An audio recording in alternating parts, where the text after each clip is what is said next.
할렐루야. 예배드리는 우리 모두에게 주가 주시는 평안과 은총이 함께하기를 간절히 기원합니다. 머피의 법칙이란 말이 있습니다. 영어로 머피 로우라고 하는데요. 잘못될 가능성이 있는 일은 반드시 잘못된다라는 경험적 법칙을 말합니다. 1949년 미국 에드워드 공군기지에서 이제 실험 실패 원인을 분석하던 에드워드 데이가 처음으로 사용한 말입니다. 이런 것이었어요. 이 머피 데이가 이제 미국의 한 공군 기지에서 근무하게 되면서 당시 미국 공군의 비행기 조종사들을 대상으로 이 실험을 하게 되어졌는데요. 비행기를 타는 이제 이 속도가 굉장히 이제 빨라지는 상황에서 이게 갑자기 딱 이 멈추게 되어졌을 때에 그때의 그 보여주는 몸의 상태가 어떠한가라고 하는 것을 실험을 하게 되어졌는데 이 실험을 하는 그 준비 과정에서 잘못 이제 대비를 해가지고 똑같은 그런 이제 잘못된 결과를 가져왔는데도 불구하고 계속해서 사람들은 그 잘못된 방법을 사용하고 있더라라고 이야기하는 겁니다. 그래서 계속해서 뭔가 일이 안 되어지고 잘못되어지는 이러한 일, 이것을 이제 머피의 법칙이라 이렇게 이야기하죠. 무슨 말인지 잘 이해가 안 되는 부분이 있어서 쉽게 인터넷에 올라온 이 머피의 법칙이 이러한 것이다라고 하는 걸 좀 설명해 보겠습니다. 정류장의 법칙인데요. 평소에는 그렇게 늘 자주 오던 버스가 내가 막 타려고 하니까 기다려도 죽어도 안 오는 거예요. 이런 경우를 의미합니다. 그리고 수입 지출의 법칙인데 어느 날 뭐 특별한 어떻게 뜻밖의 수입이 내게 주머니에 돈이 딱 들어와서 야 이거 가지고 뭔가 좀 의미 있게 좋은 데 써야겠다, 값진 데 써야겠다 했는데 또 일이 터져가지고 그러다가 돈이 다시 새어 나가게 되었지는 애프터 서비스의 법칙입니다. 가전제품이 많지요. 그래서 어떤 때는 사용하다 보면은 고장이 툭하면 잘 나고 그래가지고 이건 안 되겠다 이제 고치려고 또 이제 생각하다 전화해가지고 AS를 신청했는데 AS 기사가 딱 왔는데 잘 돌아가. 아무 고장이 없어. 참 애매하고 곤란해져요. 택시의 법칙이에요. 급한 나머지 정류장에서 이제 택시를 타려고 기다리는데 다 택시마다 손님이 꽉 찬 택시만 다 지나가는 거예요. 기다리다가 이제 반대편을 보니까 거기는 택시가 다 빈 택시만 오는 거예요. 그래서 안 되겠다 해가지고 그 반대편 택시 정류장으로 딱 건너갔다면 이번에는 반대로 내가 있는 데는 또 손님이 꽉 차고 거기는 텅 비어 있는 거예요. 세일의 법칙이에요. 누군가 얘기를 듣고서 어느 마트에서 저번에 뭐 특가 세일, 특별 세일 뭐 명절 맞이해서 됐다 그래가 나도 한번 가야겠다 그러는데 다 품목마다 세일했는데 내가 살려고 하는 것만 노 세일. 세일을 하지 않는 거예요. 화장실의 법칙, 공중 화장실에 갔어요. 이거 그날따라 왜 그렇게 볼일 보러 화장실에 온 사람들이 많은지 줄줄줄 다 서 있는 거 화장실마다 해가지고 딱 보고서는 이 줄이 가장 짧으냐 해가지고 그 줄에 딱 써야지 가장 짧은 줄 그랬더니만 하필이면 내가 선 줄에 들어간 그 화장실 거기가 한 사람이 들어가가지고 큰일을 보는데 안 나와. 다른 줄은 다 지나갔는데도 안 나와. 예를 들면 이런 거예요. 하여간 뭘 해도 돼요, 안 돼요? 안 돼요. 이런 거를 이제 머피의 법칙이라 이야기합니다. 그러면 세상사가 다 이러한 머피의 법칙으로만 이루어지느냐? 그렇지가 않아요. 셀리의 법칙이 있어요. 셀리스 로우인데요. 이 법칙은 우연히 자신에게 유리한 일만 반복해서 일하는, 좋은 일만 일어난다 이런 얘기예요. 그래서 이 머피의 법칙하고는 정반대의 법칙이 셀리의 법칙이에요. 이거는 어디서 하냐면은 여러분들 영화 해리가 셀리를 만났을 때에 나오는 스토리인데요. 여주인공 셀리에게 계속 좋지 않은 일이 일어나서 반복되면서 머피의 법칙까지. 그런데 결국에는 행복한 결말로 여러분 끝나는 이야기. 그래서 해피엔딩이 되어져서 이것을 셀리 로우 이렇게 이야기를 합니다. 자, 지금 설명드린 머피의 법칙이나 셀리의 법칙은 우리의 심리에 대한 이야기예요.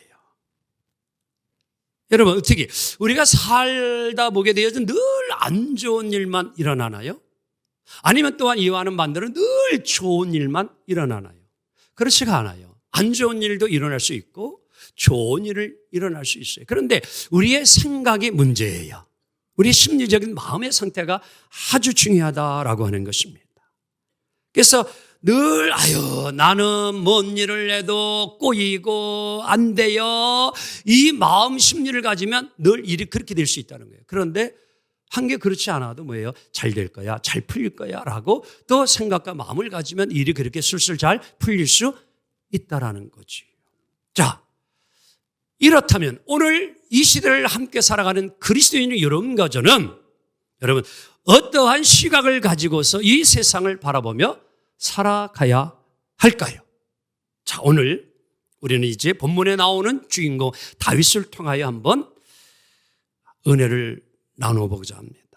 자, 오늘 시편 3편의 시의 위에 보게 되어지면 표제가 부제가 하나 더 붙어 있어요. 그게 뭐냐면은 다윗이 아들 압살롬이 반역을 해가지고 죽지 않으려고 도망가다가 여러분들 그 상황이 너무 힘들고 괴로워서 쓴 글, 시가 오늘 시편 3편이다라고 이렇게 설명을 해놓고 있습니다. 어저께까지만 해도 다윗은요 왕이었어요. 화려한 왕복을 입고 왕관을 씌우고 여러분들 위엄을 갖추고 왕자에 앉아서 정말 여러분들 각종 진미 여러분들 임금에게 바친 음식 가져오면 맛있게 먹고 여러분들 정말 잘 지내고 있었는데 이놈의 아들 압살롬이 구테타를 일으켜가지고 아버지를 죽이고 자기가 왕이 되겠다고 일을 만든 겁니다. 급한 나머지 다윗 아버지가요 맨발로 신발도 신지 못하고 얼마나 급했는지 도망을 가요. 왜? 살려고. 기가 막힌 상황 아닙니까? 비참하지요. 이런 일들이 오늘 다윗에게만 있는 게 아니라 얼마 몇 개월 전만 해도 이 나라의 대통령이었던 그 놀라운 권좌에서 물러나 엊그저께 법정의 자리에 나온 모습을 보니까 너무 안타까워요. 그분만이 그래요? 그 이전의 대통령 가운데도 탄핵된 이들이 이 나라에는 있습니다. 정말 최고의 권좌.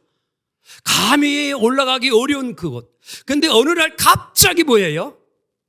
탄핵이 되어지고 감옥에 가게 되어지는 이러한 일이 역사 속에서 있다라는 것 우리는 잘 알고 있어요. 오늘요 다윗 기가 막힌 일입니다.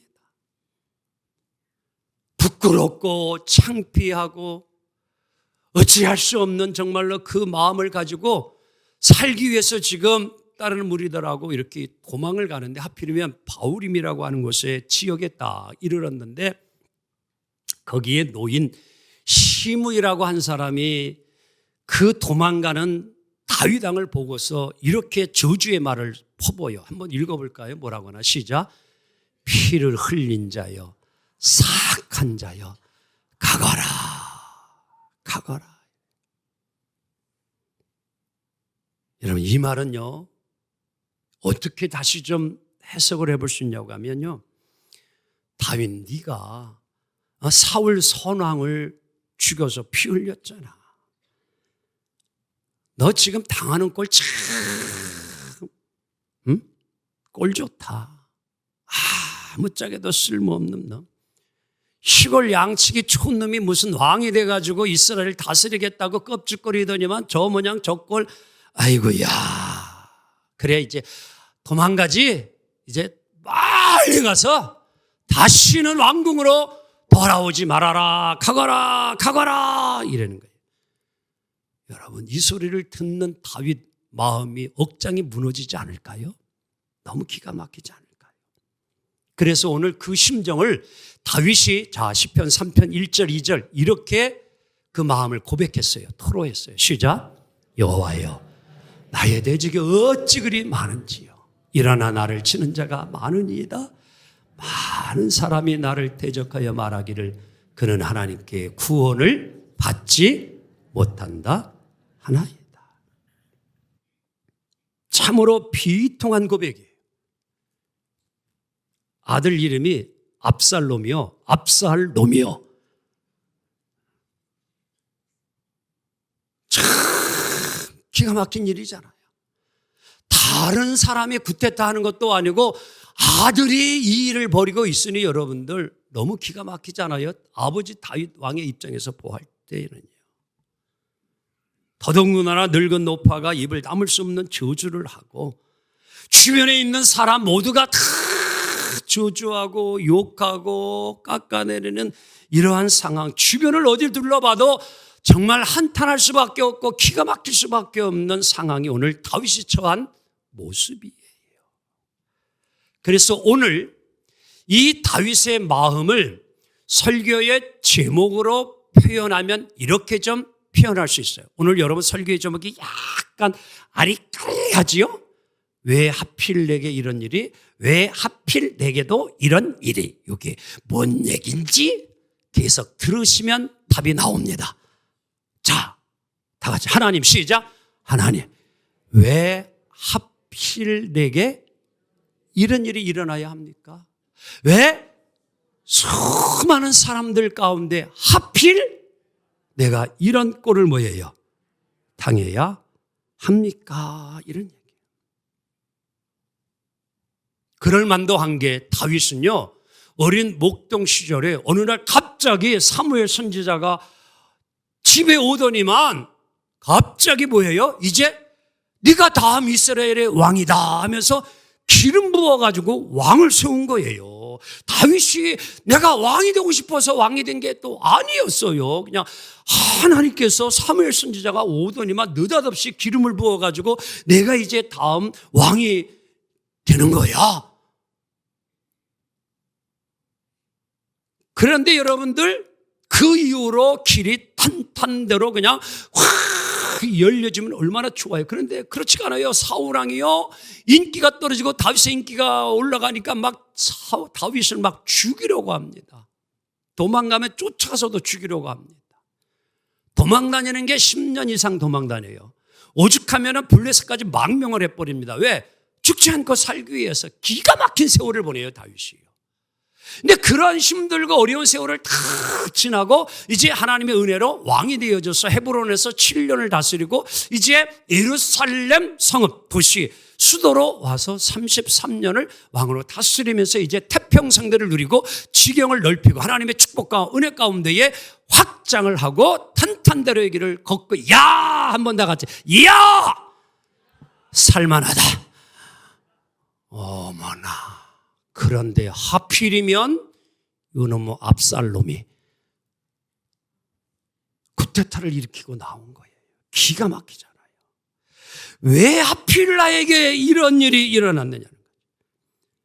사랑하는 성도 여러분, 왕으로 세워주셨으면 나를 든든히 지켜주시고 보호해주시고 잘 이를 다스릴 수도 하나님 함께 주셔야 되지, 어찌 그것도 아들이 쿠데타를 일으켜서 나로 하여금 이렇게 여러분 힘들고 괴롭게 하나님 할 수 있습니까? 하필이면 하나님 그럴 수 있어요? 하필이면 하나님 어쩌면 그럴 수 있어요? 하필이면. 며칠 전 권사님 한 분이 찾아오셔서 목사님 기도해 주세요. 무슨 일이세요? 아들이 있는데 이제 허리가 앉아 수술을 했는데 아파가지고 다시 병원을 갔더니만 의사가 하는 얘기가 그날도 처음 할 때 수술 잘 됐는데 이물질이 뭐 조금 남은 게 있어서 그게 아프다고 해서 다시 수술을 해야 된대나. 그러면서 의사가 하는 얘기가 지금까지 내가 많은 수술을 했지만 이런 일이 거의 없었는데 하필이면 여러분들 가운데도 지금요, 하필이면 10,000명 중에 하나 생기는 질병이, 10만 명 중에 하나 생기는 질병이 하필이면 누구에게?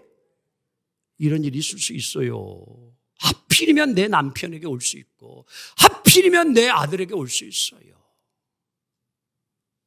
참 힘든 일이에요. 이런 일이 생길 때. 어찌할까요, 여러분들? 이런 일이 생기면. 저도 하나님께서 10여 년 전에 여러분이 이러한 눈이 안 좋은 복수 현상이 왔을 때 하나님께 그런 생각이 들더라고요. 아니, 하나님, 제가 그래도 이 교회 와가지고 죽기 살기로 몸 바쳐가지고 정말 몸뚱아리 아끼지 아니하고 목숨 걸고 목회하고 이렇게 왔는데 하나님 하필이면 안 되게 이러한 질병을 주시는 게 올 수 있까? 그랬어. 저도 그런 생각 여러분 안 들어요? 내가 열심히 직장 생활했는데 어떤 때는 억울한 일을 당할 수 있어요. 여러분들 가정에 그런 일이 얼마든지 생길 수 있어요. 그런데 우리는 그때 보여요. 왜 다 같이 하필이면 그래봐. 시작. 그게 남 얘기가 아니더라고요. 그게 내 얘기가 되더라고요. 왜 하필이면 내 가정에, 왜 하필이면 내 사업에, 하필이면 막 따지고 싶어요. 어떤 때 이해가 가지 않습니다. 이해만 되면 되는데 이해가 되지 않아요. 용납이 되어지질 않아요. 이걸 어찌해요? 하나님의 말씀대로라면. 그럼에도 불구하고 그래도 감사해야 된다는 거 왜 몰라요? 알지요. 그런데 감사가 안 되는데 어찌해요? 왜 하필이면 나에게? 사랑하는 성도 여러분, 자, 이럴 때 우리는 이제 오늘 한 분의 책을 통하여 한번 깨달음을 가져봅시다. 장영익 교수, 고인이 되셨어요. 번역가이고, 그리고 이제 수필가이고, 영문학자입니다. 책 제목이 내 생에 단 한 번이에요. 다 같이, 내 생에 단 한 번.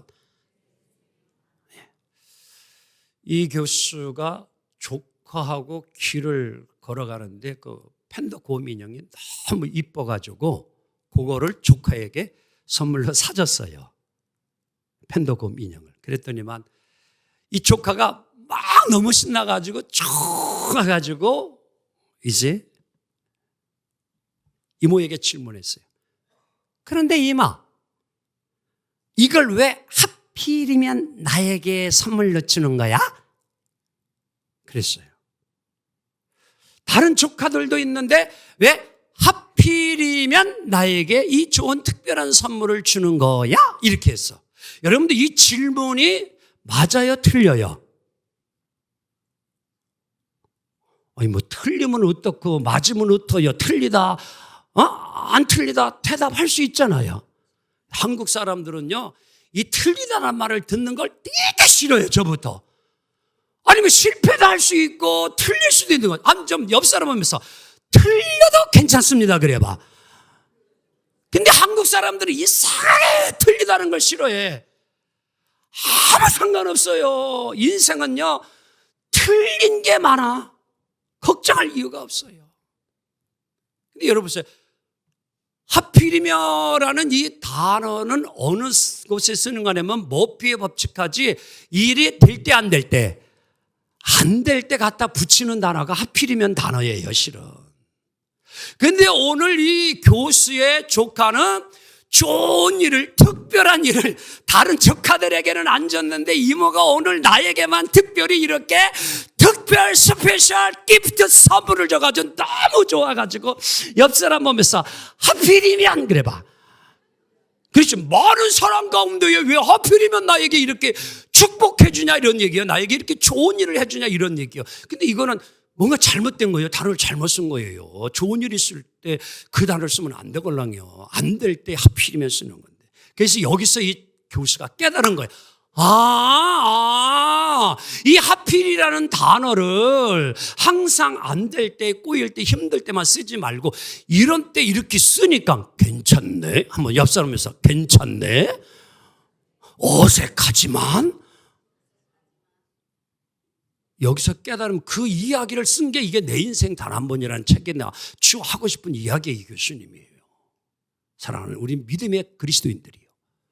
우리는 이 믿음의 사고를 가지고 긍정의 사고를 가지고 살아가야 합니다.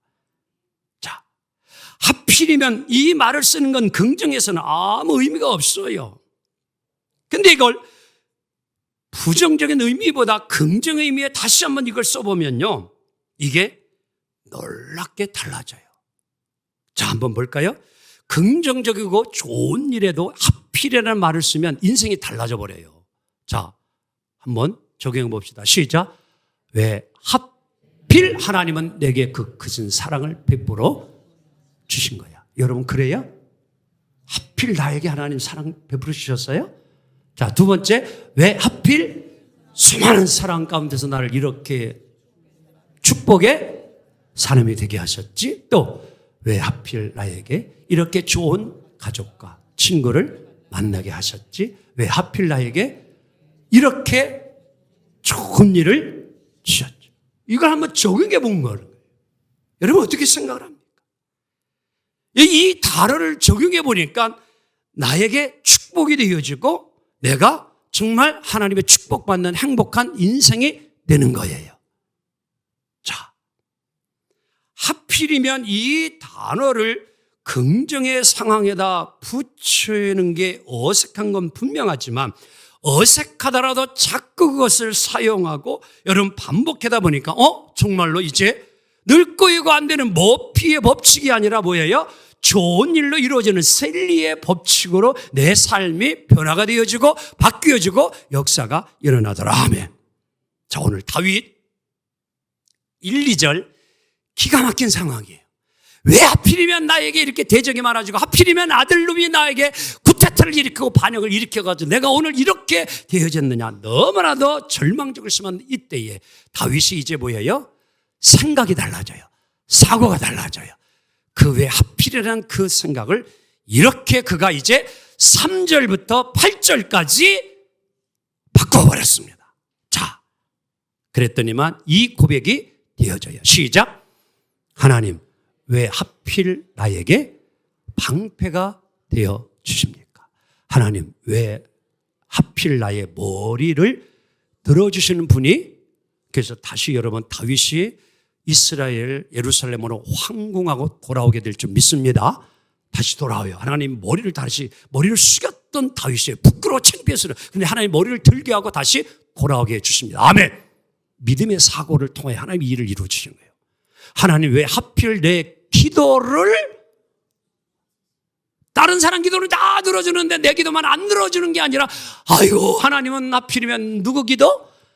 내 기도 들으신다는 거예요. 이게 참 긍정의 생각이에요. 또 왜 하필 이런 상황에서 또 나를 뭐예요? 두렵지 않게 해 주십니까? 왜 하나님 하필 내게 뭐예요? 복을, 그게 마지막 8절 고백이에요. 여러분, 자, 그래서 6절 이제 다윗은 확신을 가졌어요. 다 같이 함께 읽습니다. 시작. 천만인이 나를 애워서 칭친다 하여도 나는 두려워하지 아니하리이다. 아멘. 여러분들 오늘 이 다윗이 1, 2절만 하더라도 수많은 주변의 사람들이 다 나의 대적이 되고 나는 하나님께 구원을 받지 못할 자라고 그렇게 생각했던 자가 다윗이었는데 오늘 뭐예요? 다윗이 바뀌어버려요. 긍정의 믿음의 사고를 하고 천만인이 나를 둘러쳐도 나는 두려워하지 아니하리라. 아멘. 왜 하필 내게 이런 일이 아니라 하나님이 나에게 이런 축복을, 하나님이 내게 이런 축복을. 그래서 그는 마지막 결론을 8절에 내립니다. 함께 읽어볼까요? 시작. 구원은 여호와께 있사오니. 아멘. 다 같이 구원은 여호와께 있사오니. 이 믿음이 여러분의 있기를 주 이름으로 축복합니다. 다윗은요 확신했어요. 하나님이 나를 구원해 주시리라. 반드시 회복하고 돌아오게 하리라. 그 확신이 다윗을 그렇게 만들고 말았습니다. 여러분, 상황이 좋아야만 행복한 노래를 부를 수 있는 것은 아닙니다. 바울과 슐라는 빌립보 감옥에 갇혔을지라도 상황이 안 좋더라도 그들은 기도하고 노래했어요. 하나님이 그들의 믿음과 그들의 사고를 보시고 여러분 착고를 풀어주시고 감옥을 열어주심을 믿습니다. 그리고 간수의 집안을 하나님이 구원시키셨어요. 이제 말씀을 정리해 볼까요? 머피의 법칙으로 사느냐 셀리의 법칙으로 사느냐는 우리의 선택입니다. 왜 내게 하필 이런 일이라, 그리고 왜 하필 내게 이런 축복이, 여러분 이 말을 우리는 어떻게 생각하고 쓰느냐에 따라서 우리의 삶은 달라집니다. 사람 중에는 왜 내가 하는 일은 맨날 꼬이기만 하는 거야 라고 살아가는 사람들이 있어요. 또 이와는 다르게 아무리 힘들고 어려워도 나에게는 늘 좋은 일만 있어. 이 어려운 문제도 이 어려운 상황도 오히려 내게는 좋은 일이 될 거야. 이렇게 생각하고 사는 이가 있습니다. 여러분, 머피의 법칙으로 살아가기를 원하십니까? 아니면 셀리의 법칙을 가지고 믿음의 눈을 가지고 믿음의 사고를 가지고 믿음의 시각을 가지고 오늘도 살아가기를 원하십니까? 선택은 여러분의 몫입니다.